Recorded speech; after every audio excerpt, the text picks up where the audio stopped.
righty, everybody. Good to have everybody with us. We are in Exodus chapter 20, verse 7, and we are on the fourth commandment, or the fourth word, depending on whose language you want to use with this. And again, the numbering will vary. Sometimes you'll hear somebody talk about breaking this commandment, and you're like, ooh, and like on a TV show, and you'll go, well, wait a minute, that's not committing adultery. What are they talking about? But that's because they're numbering the commandments differently, and it really doesn't matter how we do that. There's strong points to each way of doing it. The big thing is that we learn them and that we understand what they are. The 10 Commandments are God's moral law. Okay, and this is important. Ready for a digression? That's not a digression or a diversion. It's background that is very important, because the term law is used throughout the New Testament, throughout the Old Testament, and it has different applications, what that term means, okay? There is application for us today because there is a line of demarcation in the timeline of all reality. That line of demarcation is Jesus Christ, okay? Remember, the whole Old Testament points ahead to Jesus. It says he's coming. He's going to be the Savior. He's going to be the one who fulfills. He's going to be the one who restores Eden, okay? He is going to come and dwell among us. And then there's the whole New Testament that in one way points back to Jesus and says he came and he did all this stuff. He did it, and then it takes it and says, this is what it means to you. This is what it means to you as you live today. This is what it means to you as you look ahead to the future. This is what it means for you as you look ahead to eternity. Okay? So based on that line of demarcation, you've got different application of the law, and I'll explain that. For what we're talking about here, with the 10 Commandments and everything directly pertaining thereto, but the 10 Commandments is the moral law. It's what's right and it is what's wrong, okay? Right and wrong, and interestingly, apart from any religious connection, all of the world pretty much operates with these laws. These are the basis for all law as it exists today. There's, one great big difference, and we'll get to that when we get to it. Commandments 9 and 10 for those using the Lutheran / Catholic numbering system. But that's the moral law. It is what we're judged on still today. The moral law as it applied to Abraham, Isaac, Jacob, Isaiah, David, the moral law was the same for them as it is for us, okay? It applies to us the same. It is that by which we are judged. It is that law that Jesus came and fulfilled so that for us, and then he gives his righteousness, and having fulfilled what we could never do, because one of the big messages of the law is you can't do it. You can't do this. You can't be holy, for I, the Lord your God, am holy. You can't be perfect. You can't be complete the way you were intended to be. And just like a medical diagnosis tells you, hey, wow, you've got these problems. Hey, this thing hurts. Hey, your heart's racing all the time. You need to get some medicine. You need to get some treatment, whatever it might be.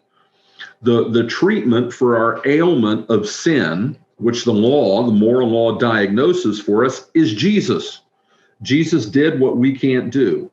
He paid the price for what we didn't do. And he gives us, as a gift, his righteousness. He wraps us up in it. And on the last day, when we stand before him, and every believer who has gone before us, who stood before him, Jesus puts his arm around him and says, he's with me. He's good. Through he goes. Okay. Moral law, 10 commandments, the moral law. Then we have the civil and ceremonial law. The civil law is the laws that, just like the city of Cumming, the city of Atlanta, the city of Phoenix, the state of Arizona, the United States has laws. You can't steal a car. These are the penalties. You can't do this. You can't jaywalk. The civil laws, the things that govern society, which are based on the moral law, but the civil law, those specific things, there is also that, not here in the 10 Commandments, but there is also that in the Torah. And again, the Torah, which is sometimes used synonymously for the law.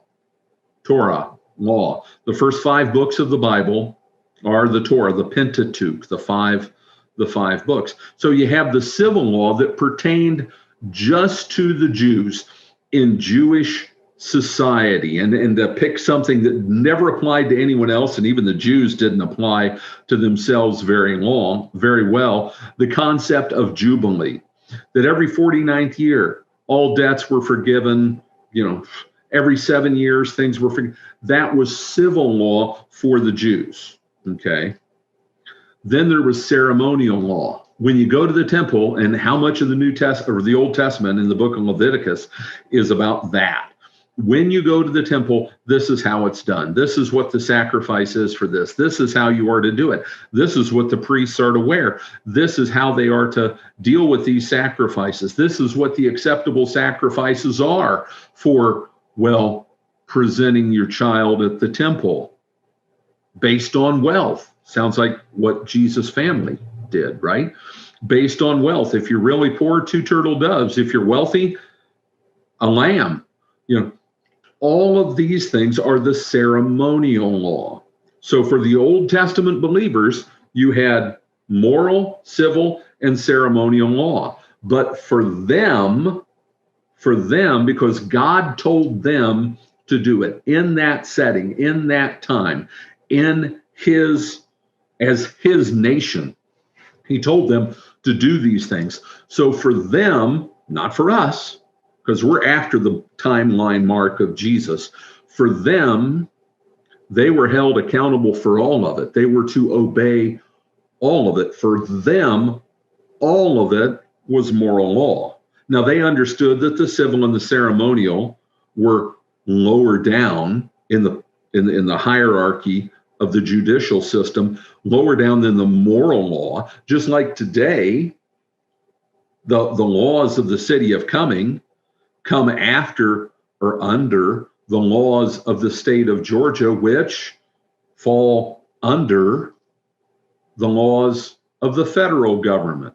Okay, kind of the same concept, but for them, they were held accountable for all of them. That does not apply for us. For us, it's just the moral law. And we'll get to that today in just a minute, where we're told that in the New Testament, and we see that in how the New Testament apostles, those sent, commissioned directly by Jesus to go out and preach his word, the 12 apostles, how they operated and what they taught. Okay, so moral law. When we're talking about the law, and it's just bring it back around to where I began. The word law in the Old Testament, you have to look and see, what is it talking about? What is it talking about? Is this about the moral law? Is it about the laws governing the temple, ceremonial, or the laws as the children of Israel were to live it as a nation?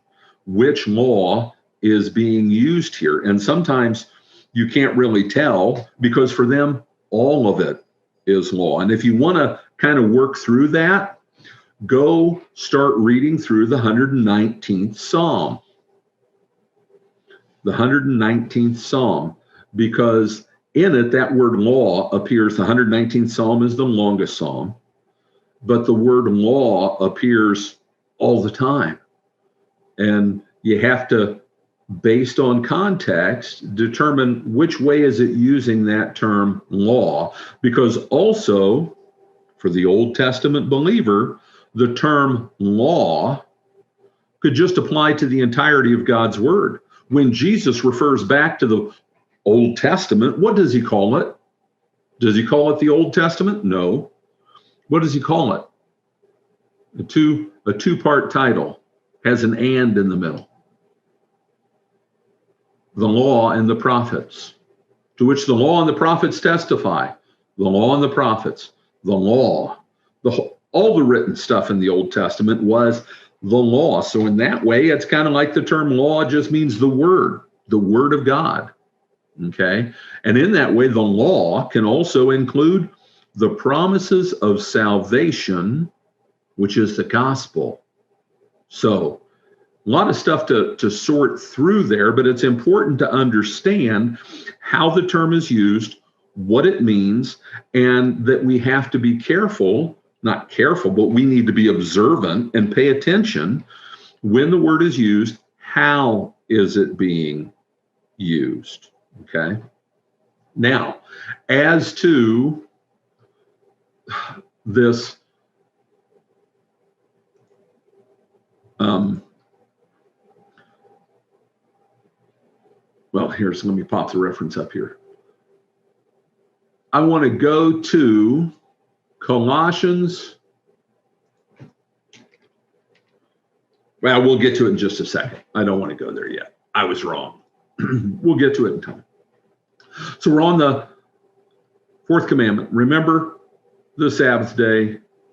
No, third commandment. Sorry. Remember the Sabbath day. Oh, I'm having trouble with the numbering when I get to thinking about it. Remember the Sabbath day to keep it holy. Now, look at this commandment. We've got verse 8. Remember the Sabbath day to keep it holy. So it says. That's the commandment. Remember the Sabbath day to keep it holy. But then this commandment gets all of verse 9, all of verse 10, all of verse 11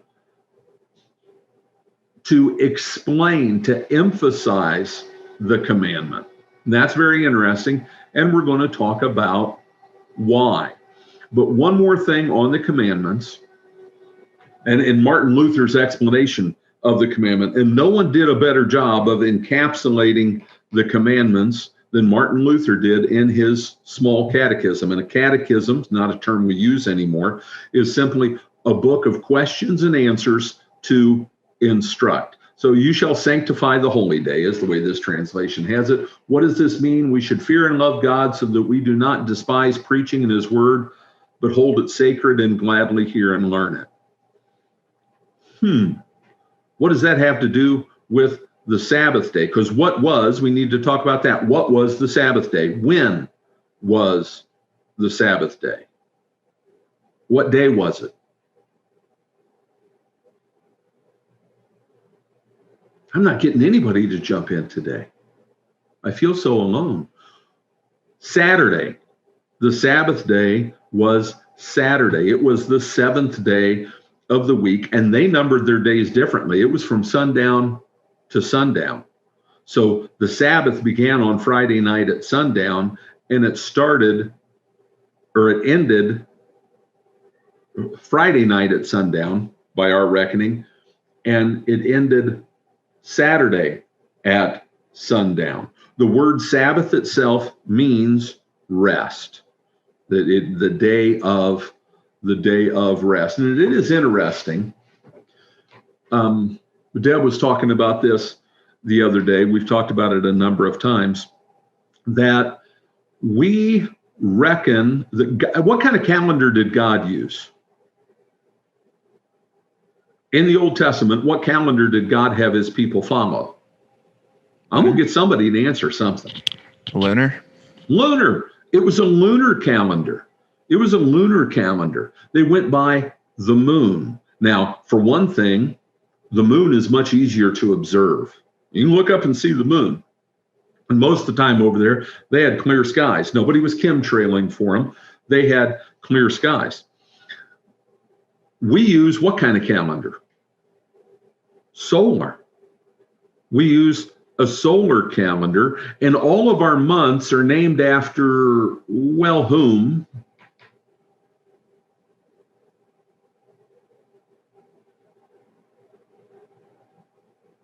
False gods. False gods. The days of our weeks are also similarly named. Just interesting. God had them reckon days entirely differently from sundown to sundown. There was evening and there was morning the first day. There was evening, there was morning the second day. But in this world that's under the domain temporally of others, a different system's used altogether. Just interesting to think about. We think it completely normal. We don't question it. Sabbath meant rest. On the seventh day, God rested from all his labors, we're told in the account of creation. God rested. That's what Sabbath means. God entered into an ongoing state of rest. And in that way, I was reading one commentator and he said, it is part of the fabric of the matrix of the reality that God created. Rest is important. But with that rest, the picture is God took time out, he rested, he invites us into that rest so that we spend time with whom? With him. He invites us into rest so that we spend time with him. And what did they do on the Sabbath day? They focused on him. They remembered all of his blessings. All of that. All of that. Why don't we keep the Sabbath? Why don't we keep the Sabbath? Why don't we keep the Sabbath? Well, and then even further, do we keep the Sabbath? Listen to this passage, Colossians 2, 16, 17. Very important. Therefore, Paul says, let no one pass judgment on you in question of food or drink, a lot of regulations about that, or with regard to a festival, all those festivals in the Old Testament, or a new moon, or a Sabbath. These are a shadow of the things to come, but the substance belongs to Christ. The NIV says the reality, however, is in Christ. The Sabbath, Jesus fulfilled it. Jesus brought us rest. What did he say? Come unto me, all you who are weary and burdened, and I will give you rest. Take my yoke upon you and learn from me, for I am gentle and humble in heart, and you will find rest for your souls. We keep the Sabbath when we find our rest in Jesus, when we spend time with Jesus. So, pretty much the necessity of observing the Sabbath rigidly as a set 24-hour period was done away with by Jesus, Paul tells us, and we see that in the early church. They very quickly went to what? Meeting, worshiping on the first day of the week. On the first day of the week, on the day that Jesus rose from the dead, thereby winning for us the rest that the Sabbath had pointed ahead to. Very, very interesting. And it can be confusing, keeping the Sabbath. Well, you're not keeping by the reckoning of days, you're not keeping it on Sunday, but you are rightly observing the Sabbath by focusing on God's word and the rest from our burden of sin that we would carry were it not for him. Now, another thing that goes on here with the Sabbath, Well, first, let's talk about how much is told us about what not to do and why you need to observe the Sabbath. Now, just on its face, and let's read the rest of it. But the seventh day is a Sabbath to the Lord your God. On it you shall not do any work, you or your son or your daughter or your male servant or your female servant or your livestock or the sojourner who is within your gates.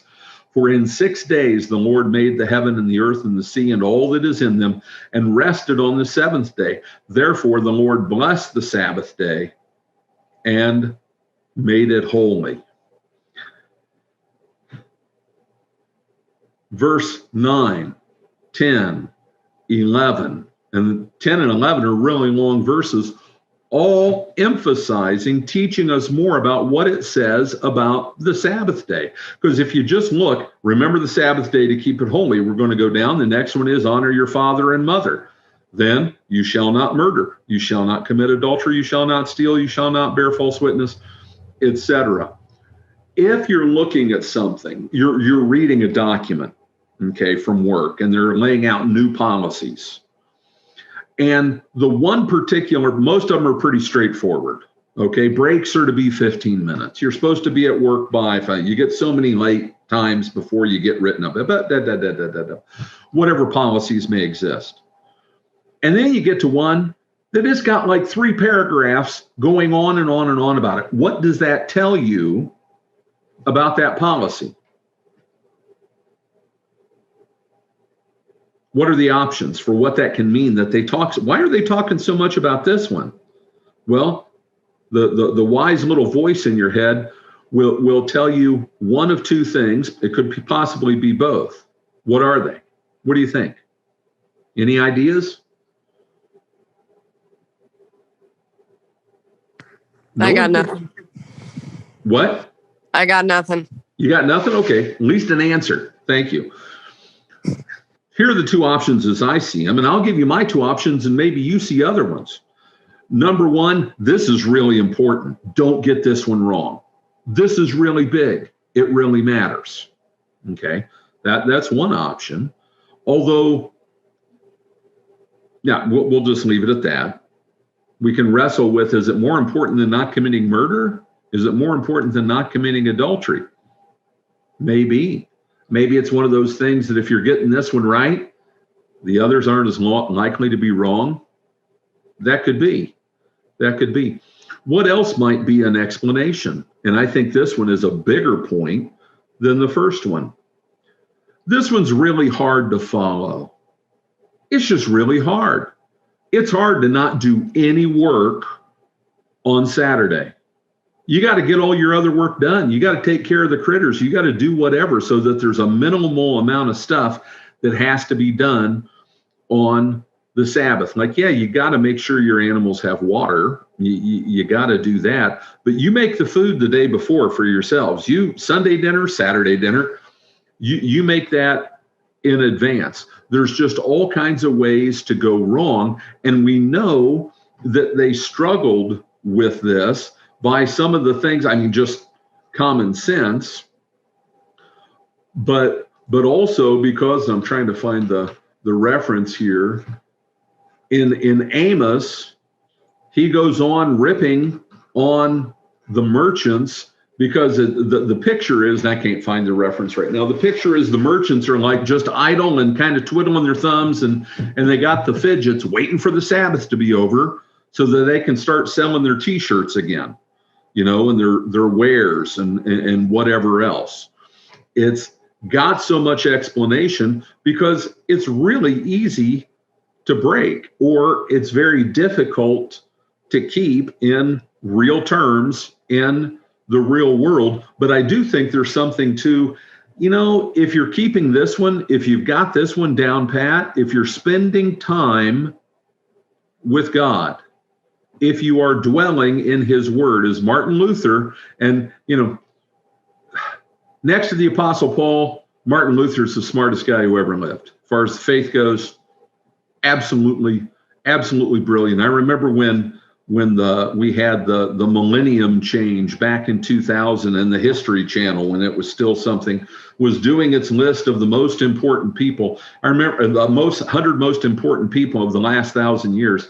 I remember just being shocked and appalled, but not really surprised, that they had Martin Luther at like number 24 as far as importance in the history of the world. But it tells you what they value, because Martin Luther was the greatest theologian right after the Apostle Paul. And about that, I really don't see any room for debate logically.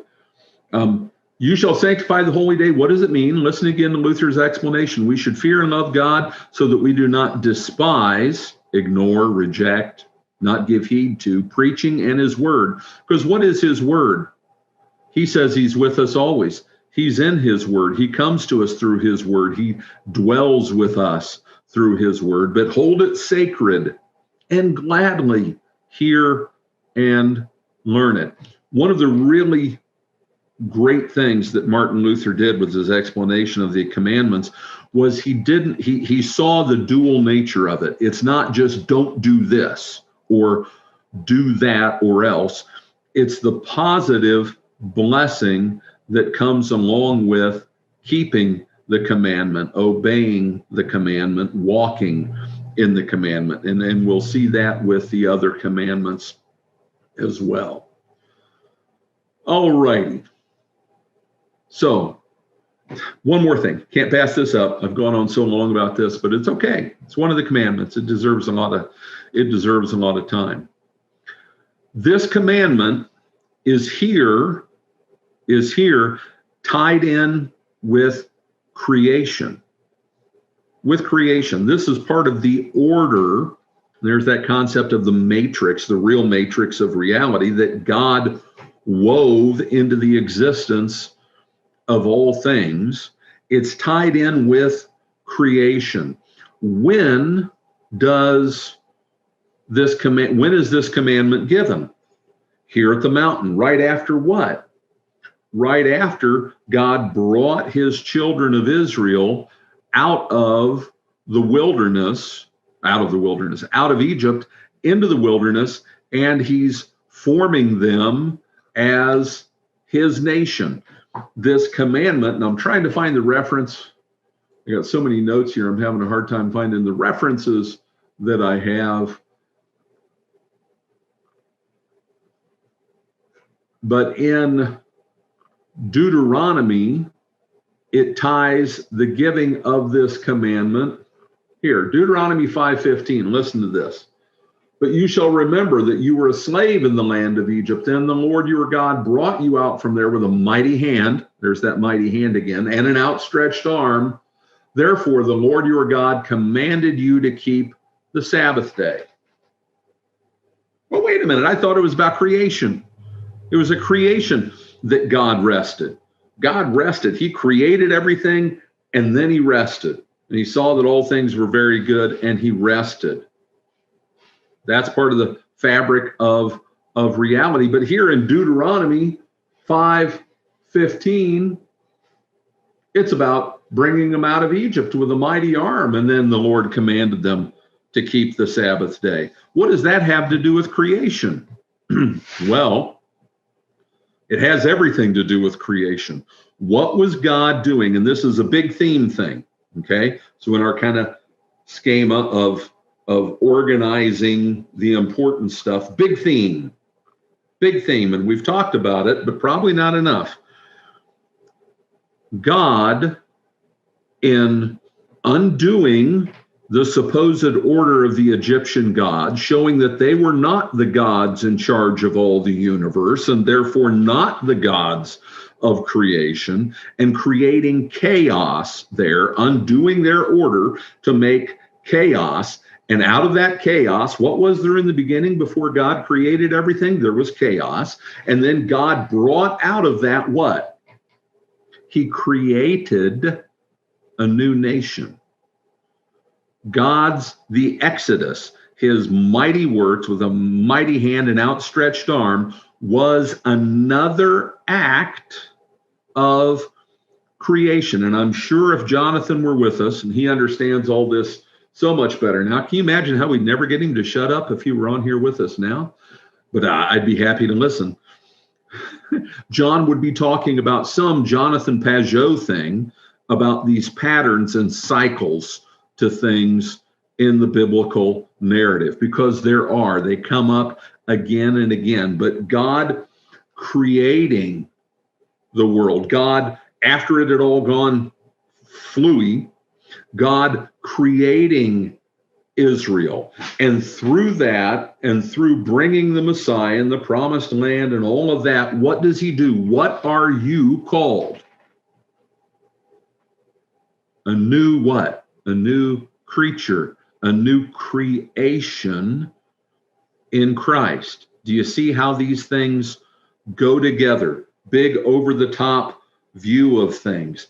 God is creating, and when he creates good stuff. He created the Garden of Eden so that he could restore the Garden of Eden after we blew it up and burned it to the ground. He created the nation of Israel, and through that he creates a new creature of Christ within us, all so that we are ready to make the journey to the real promised land, Eden, the new heaven and the new earth, where he will be with us, and God will be with them and be their God, and he will wipe every tear from their eyes. You see, all this stuff goes together. And when I am doing what we're doing now, and it doesn't have to be on the Sabbath day or the day that represents the Sabbath day on Sunday. It doesn't have to be, but there are practical benefits for it, because Sunday used to be treated the way it was. What did it mean? Everybody could meet. Everybody could get together. We knew when it was going to be. What would happen if I just randomly changed the time we're going to do Bible every week? Oh, it's Tuesday at 3 this week. Oh, it's Wednesday at 4 in the morning. I was up early. It wouldn't work very well, right? You need a time, a day, a set for the sake of organization. And doing it on the day that Jesus rose and he was the firstborn of the new creation, kind of fitting. There is probably more that I could ramble on about the third commandment, but we will leave it there. All right. Next one, which is also a little bit longer of a commandment because it's got a blessing attached to it. Honor your father and mother, that your days may be long in the land that the Lord your God is giving you. So what does Martin Luther say about the fourth commandment? And we do have a change here, right? We've got the two tables of the law. The first table of the law, even though it wasn't written on one side of the tablet and the other on the other or whatever, but the first three commandments deal with our relationship with the one we image. We are his imagers. We represent him. And it's directly about that relationship. Beginning with this commandment, it is about how we interact and deal with, in a way that pleases him, the other imagers. How do I relate with them? Okay. Well, it starts with parents. Doesn't everything start with parents? Kind of interesting. God's quite logical in the way he presents things. Honor your father and mother, that your days may be long in the land that the Lord your God is giving you. So, Martin Luther, what does this mean? We should fear and love God so that we do not despise or anger our parents and masters, but give them honor, serve them, obey them, and hold them in love and esteem. Pretty good job of summarizing it. What I want to do with all of this is take that idea of imaging, that we are God's imagers. We are here representing him. And we're doing that either faithfully or unfaithfully, either in faith or not, either truly imaging him as he desires to be represented or not, right? But in all of the ways that I image God and all of the responsibilities that I have ever been given in imaging God, there is none more important than that of being a father, a parent, okay?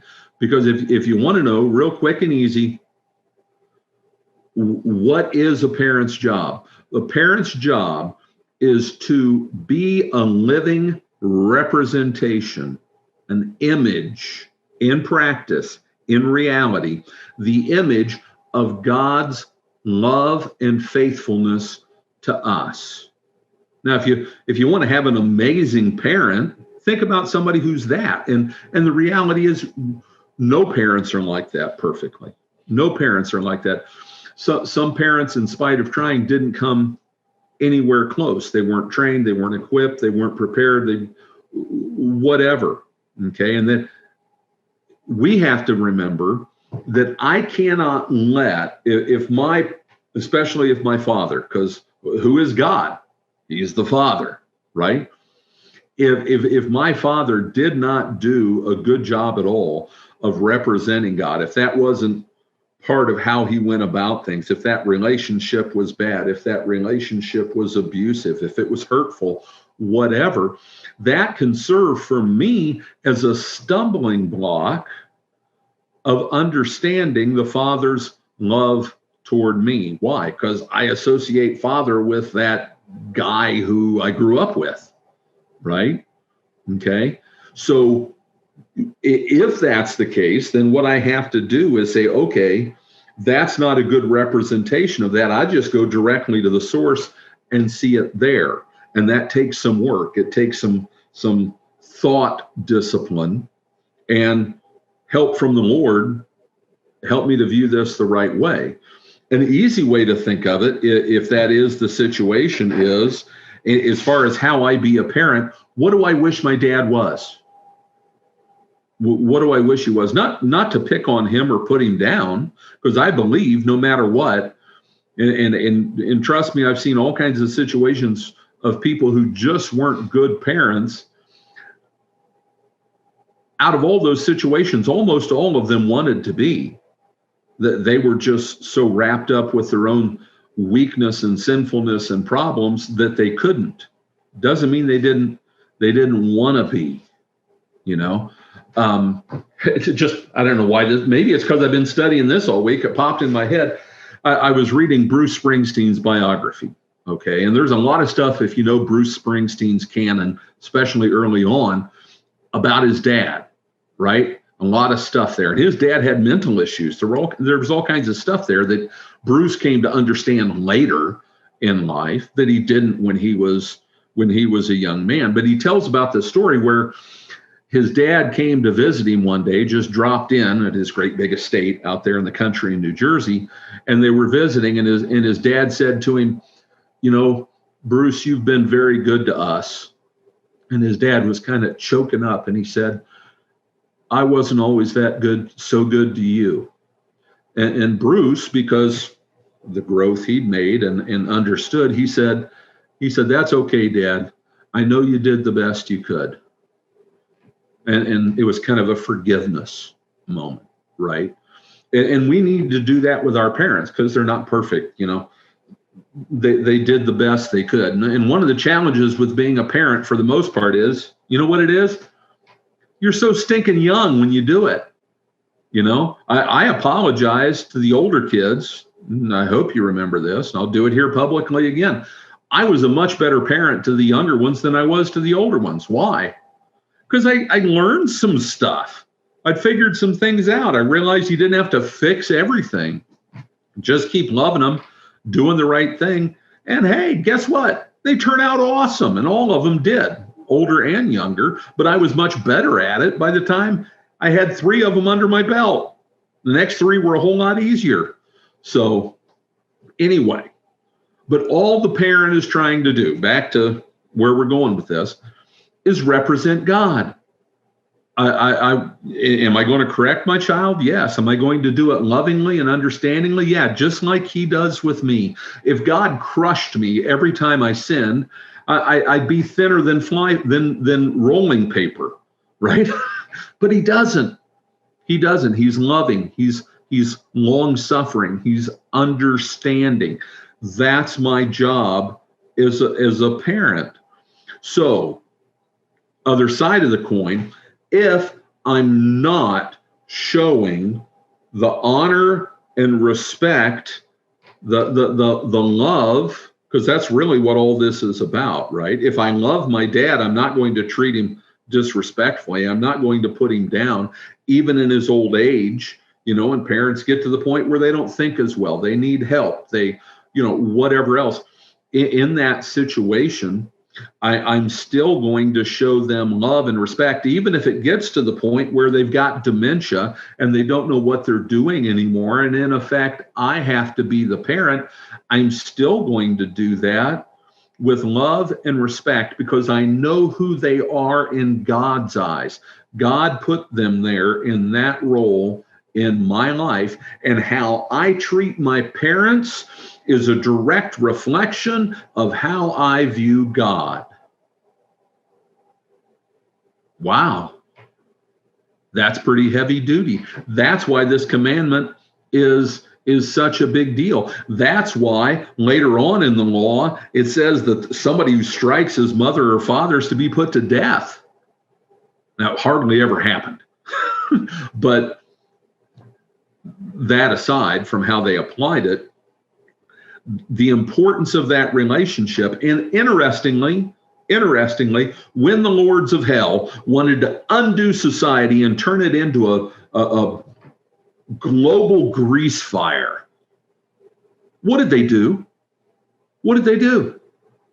They attacked the family. They undid the family, the nuclear family, as it's called today. They blew that up, because if you blow that up, guess what happens? There's no respect, there's no stability, there's no order. Children aren't taught to listen to parents and others in authority, primarily God. When I'm respectful to people in authority, to whom I'm really being respectful? God, because he put them there. If he didn't want them there, they wouldn't be there. How they do it and whether they're faithful or not, they answer for that. But unless they tell me to go against the word of God, the Bible tells me obey them. Do what they say. Yep, they're creeps. And all the stuff that Paul wrote about that in the New Testament, who was he writing it about? Oh, let's try Nero. Let's try Caligula. Some of the worst Roman emperors there ever were. Go read Romans 13. Obey them. Obey them. What they answer for what they do, but unless they're telling us to go against the word of God, we obey. It's the fabric of order and stability in society. That your days may be long in the land that the Lord your God has given you. This is the commandment, and Paul says this in Ephesians 6:3, which is the first commandment with promise. It's the only commandment with a promise, which tells us again what? Back to that thing about the handbook at work and where things are laid out in more detail and where something has something special attached to it. Oh, this one really matters. This one really matters, that your days may be long in the land the Lord your God is given you. Where children honor their parents who image and represent God, then faithfulness will reign. God will be honored. His blessings will abound. Things will be the way that Yahweh intends them to be. Think of the nation of Israel if they had kept this commandment. If they had been faithful. And one of the things that Ezekiel points out, I got to find the reference here. When he's ripping on Israel and how horribly unfaithful they had been, one of the things he points to as being a big thing. This is Ezekiel 22:7. I know Derek's been digging into Ezekiel, so it's Ezekiel 22:7. Father and mother are treated with contempt in you. The sojourner suffers extortion in your midst. The fatherless and the widow are wronged in you. But what comes first? Father and mother are treated with contempt. Not a good thing. It is a sign of a godless society. And then we've got the land. In the land that the Lord your God has promised you. It's always the land. The blessings that God gives, there's always the same thread that is woven together. Eden, I just did this little moving from one to the other thing for myself. It's over here on the right side of the screen. Eden was given. Eden was lost. The land was promised. Along with it, the promise of salvation and Eden restored. But the land the Lord your God is giving you, he tied that in with this as part of the blessing. Anytime you see the land referenced in a reverential way, in a special way, understand what all's tied in with it. And they were there at the base of the mountain that was holy space. It was holy space. There was the delineation of where Moses could go, where they could go, where God was, that mirrored what was going to exist, that mirrored what had existed in Eden, that mirrored what was going to exist in the tabernacle and then the temple and then the new Jerusalem. It's more than just land like we think of it. Wow, I got 40 acres. 40 acres and a mule, right? It's a whole lot more than that. It's a whole lot more than that. All righty, we can get in one more. We'll get in a little bit of murder. Think about this. This just popped in my head. If you took murder away as part of a plot line, what would you find when you went out and looked on Prime Videos or Netflix? What would there be? I guess you could find the Andy Griffith Show, maybe Beverly Hillbillies, some comedies. Just an interesting thought. Something to noodle on. Again, Martin Luther with the twofold. It's not just about not killing somebody, the fulfillment of the law. What is the fulfillment of the law? What is the fulfillment of the law?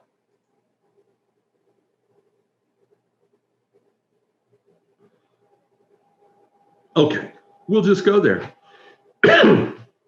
We'll read this because it's important understanding all the commandments. But when the Pharisees heard that he had silenced the Sadducees, we're in Matthew 22, so we're pretty far along, almost to the end, getting to where the real conflict starts to come when he just starts blasting the Pharisees, the Sadducees. They gathered together, and one of them, a lawyer, translate a scribe, asked him a question to test him. Teacher, this is a pretty good question. You want to trip somebody up? If they don't get this one right, it's like a scientist not understanding gravity, right? Teacher, which is the greatest commandment of the law? Kind of open-ended question. And he said to him, you shall love the Lord your God with all your heart, with all your soul, with all your mind. This is the greatest and first commandment. And the second is like it. You shall love your neighbor as yourself. On these two commandments depend all the law and the prophets. There we've got that law and prophets thing, right? The law and the prophets. So if you want to understand the laws and their prohibitions, then you need to look at it through the lens of love. Okay? So when we do that, with murder, you shall not murder. First of all, let's cover this. What is murder? Murder is unlawful killing. Murder is killing without a cause, because God definitely says kill. That there was war and God sent them into war. There were people who were to be executed. They had violated the law to a degree that it was a capital offense, and they were to lose their lives, right? Murder, it is not kill. You shall not kill. A lot of translations have that, and it's inaccurate. it is, you shall not murder. The unlawful taking of life, either intentional or unintentional, is prohibited. Now, we need to go look at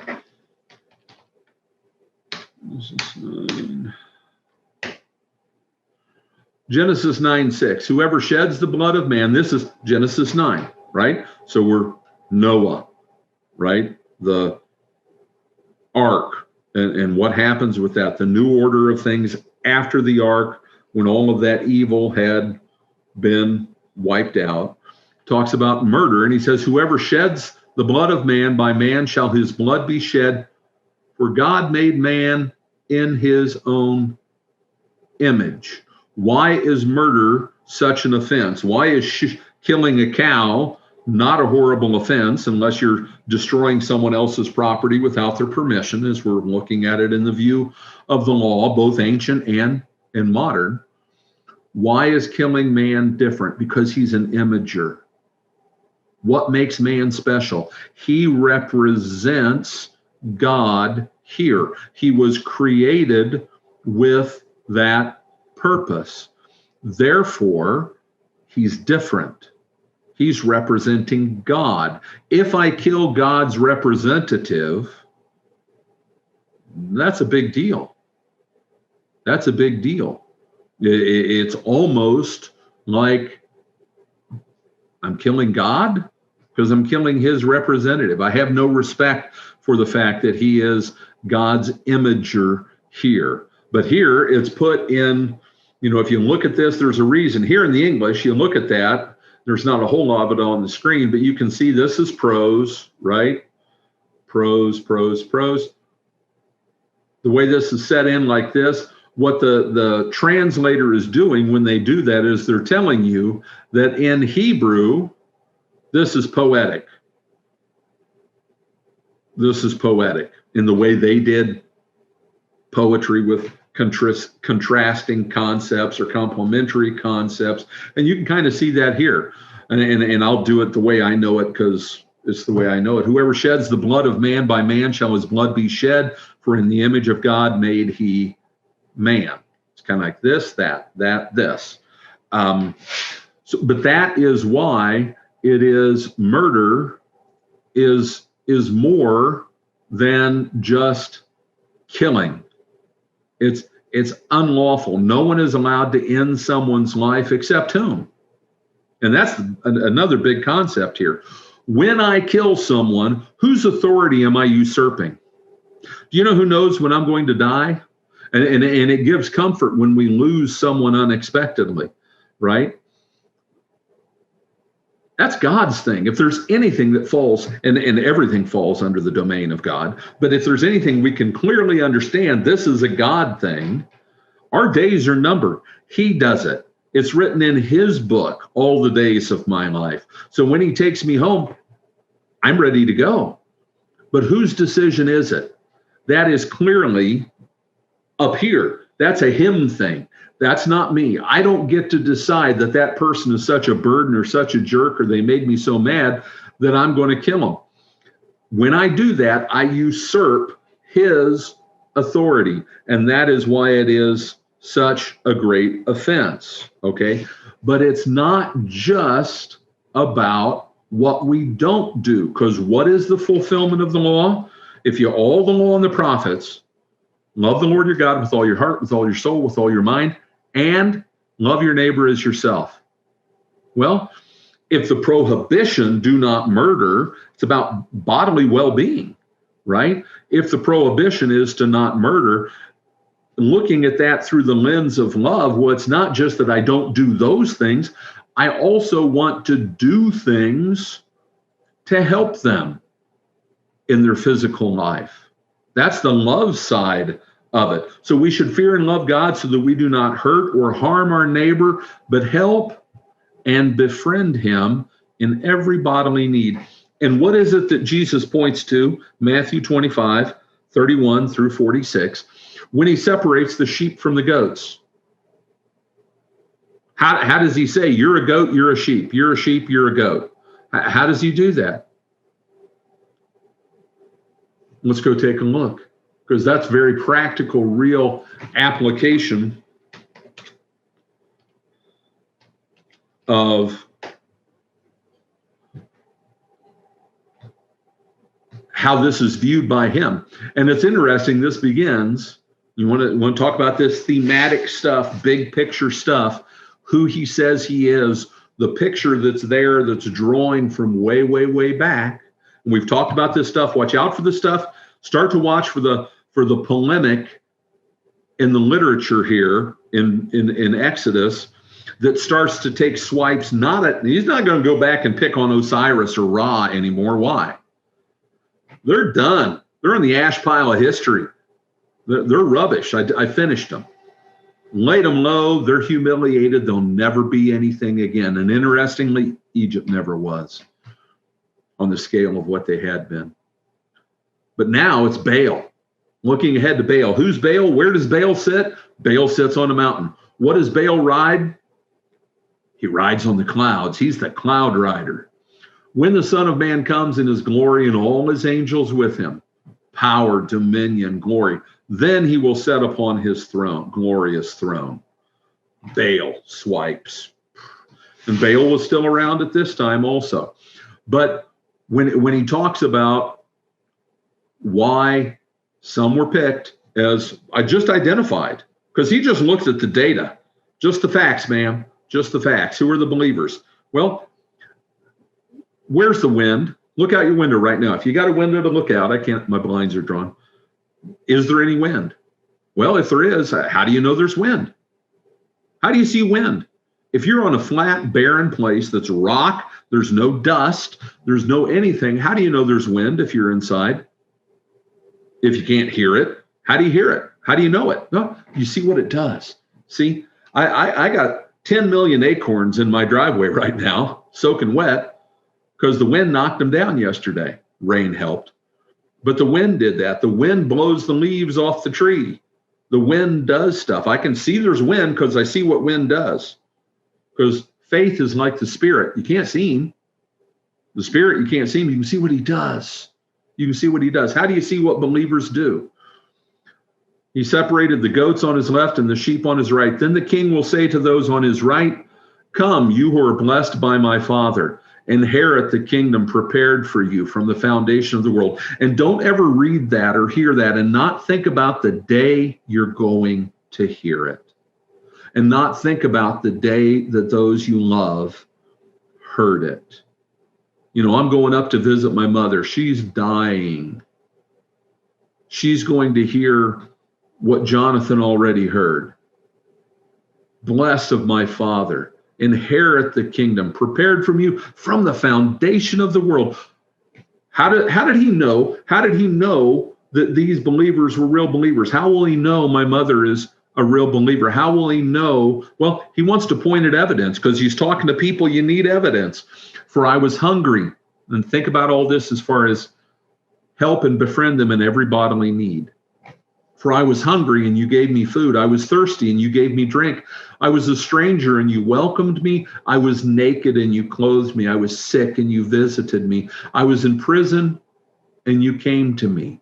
And the righteous will answer him and say, Lord, when did we see you as any of those things and do that? And the king will answer, truly, I say to you, as you did it to the least of these, my brothers, you did it to me. You want to know who somebody really is? Back to, for my kids out there, do you remember what I told you when you go be working somewhere? I tell you about, you know, you can tell who somebody really is by how they treat you when you're nothing but the clerk at the store, when you're nothing but the kid at the hardware store, at the grocery store, or waiting tables, or whatever. The good people, they treat you like they matter, like you matter. When you do it to the least of these, my brothers, you've done it to me. And then the opposite with those who were the goats. When did we see any of those things and not do it? When you didn't do it to the least of these, my brothers. And Mom has been finding these delightful, cheery videos that we've been watching. They're good. I need to see this stuff. About the poor people in Ghana, where they were the tomato capital of the world, and they crushed it and took it all away, and these people are all starving, and nobody cares. International Monetary Fund, yeah, they don't care. They give money to the rulers, but they don't care. All the people in these other places in Africa where they're digging holes 100 feet down into the ground to find little flecks of gold, or in India where they're finding little flecks of mica and dying of cancer in the process. They need to do it because they can barely get enough to eat in a day, but they're dying of cancers and horrible, awful stuff. Why? So that girls can have sparkly stuff on their faces. The people in Africa, so that we can have gold on our fingers. The people in Ghana, in West Africa, so that the people in Italy, the mob, can make money growing Roma tomatoes and have them come there and work for nothing because they're starving to death. You want to see evil, see where you really see evil is how the poorest and lowliest are treated. So you shall not murder. It ties in with everything about how we treat the physical well-being of others. The extreme is killing them, but sending them away when they're naked and saying, hey, I hope everything goes okay. Oh, you're hungry. Well, too bad. I hope somebody gives you a cheeseburger, whatever else. That ties in with it. It's not just about murder. And we've got to stop there because, man, I went over it again. I don't believe it. So next time we will pick up with adultery. Come back next week for adultery. What a teaser that is.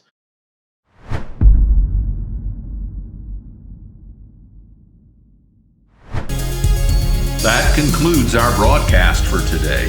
We publish our videos on YouTube, BitChute, and Brighteon. We hope you enjoyed this video, and if you did, please give us a like or a thumbs up. We invite you to subscribe so you can continue to receive our content.